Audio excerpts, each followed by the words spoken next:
Halo, Assalamualaikum anak-anak. Selamat pagi. Bagaimana kabarnya hari ini? Semoga sehat selalu ya. Nah, anak-anak, apakah sudah siap untuk mengikuti pembelajaran hari ini? Jika sudah siap, yuk berdoa dulu. Berdoa dimulai. Berdoa selesai.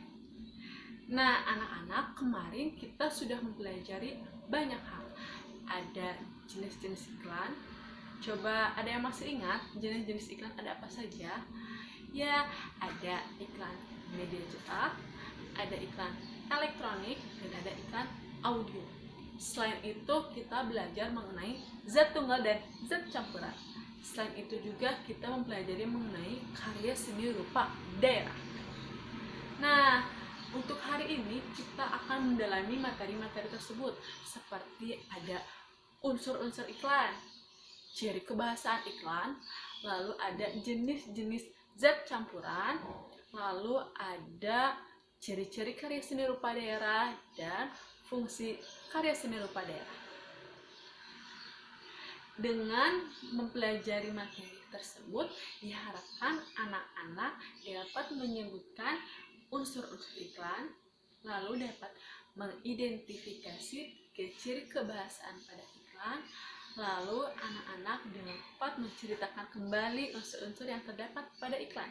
Selain itu, anak-anak diharapkan dapat membedakan yang mana zat campuran homogen dan yang mana zat campuran heterogen. Selain itu, anak-anak diharapkan dapat melakukan percobaan mengenai zat campuran. Setelah itu, anak-anak dapat membuat karya seni rupa daerah, dapat menyebutkan ciri-ciri karya seni rupa daerah, dan dapat menjelaskan fungsi dari karya seni rupa daerah. Nah, anak-anak, apakah sudah siap untuk belajar? Harus siap dong. Nah, di sini ibu mempunyai sebuah iklan yang berasal dari media cetak. Untuk mengetahui unsur-unsur yang terdapat dalam iklan, kita amati bersama-sama yuk iklan yang dimiliki oleh ibu. Di bagian paling atas terdiri atau terdapat kalimat iklan. Termurah sekota Bandung, harga mulai dari 300.000. Selain kalimat iklan, itu merupakan sebuah keunggulan dari toko Mas Mulia tersebut, karena toko Mas Mulia tersebut memberikan pernyataan bahwa toko tersebut merupakan toko yang menjual produk dengan harga murah dan mulai dari 300.000.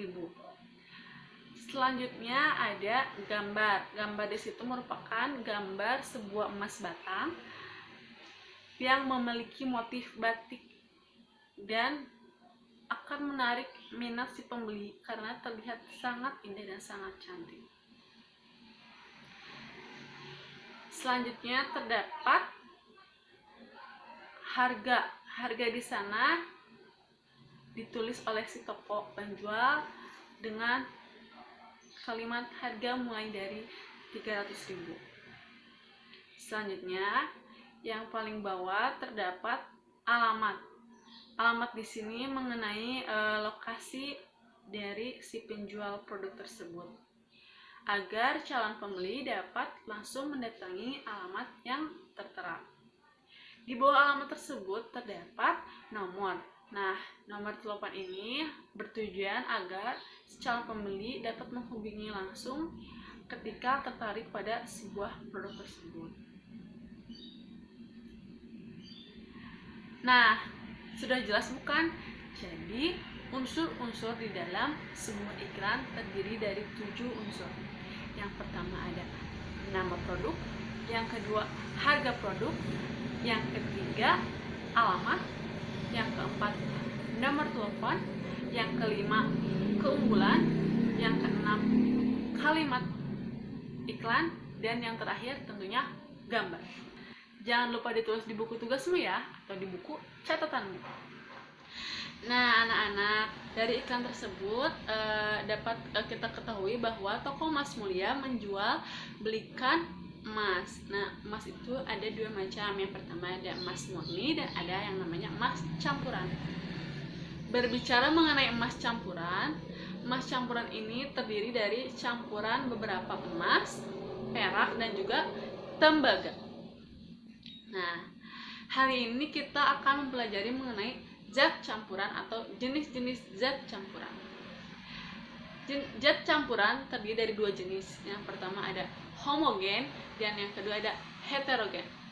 Lalu apa sih bedanya antara zat homogen dan heterogen? Nah, satu persatu dulu ya. Zat campuran homogen adalah campuran dari dua materi atau dua zat atau lebih yang tercampur secara merata atau sempurna. Contohnya seperti kita membuat air gula. Ketika kita mengaduk-aduk air gula tersebut, apakah butiran-butiran gulanya masih terlihat? Tentu tidak. Nanti buktikan di rumah ya. Nah, air gula merupakan contoh dari zat campuran homogen.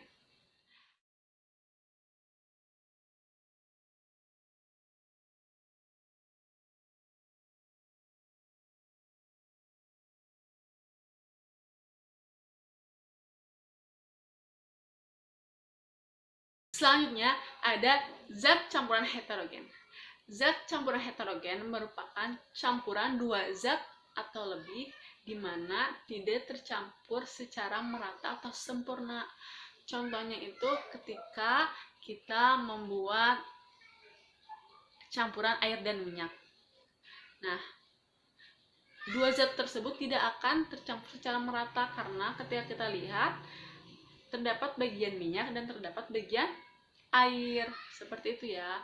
Sekarang contoh selanjutnya ketika kita membuat air kopi. Nah, biasanya kan orang tua kita menyuruh kita untuk membuat kopi. Air kopi itu terdiri dari campuran air, gula, dan juga bubuk kopi. Ketika kita mencampurkan ketiga zat tersebut, terdapat satu zat yang akan terlihat terpisah dan mengendang. Zat apakah itu? Tentu saja bubuk kopi. Coba kita aduk-aduk, nanti selama kemudian si kopi itu akan turun ke bawah dan akan terjadinya pengendapan.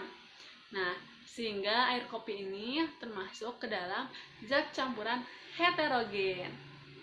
Nah, setelah pembelajaran ini selesai, nanti anak-anak akan melakukan percobaan bersama orang tuanya di rumah, membuat atau melakukan percobaan mengenai zat campuran yang ada di rumah kalian ya.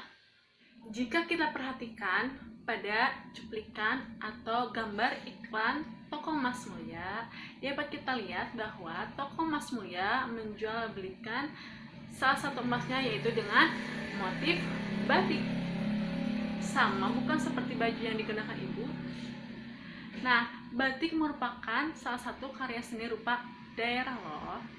Untuk mengetahui ciri-ciri dan fungsi dari karya seni rupa daerah, yuk kita baca bersama-sama teks bacaan berikut.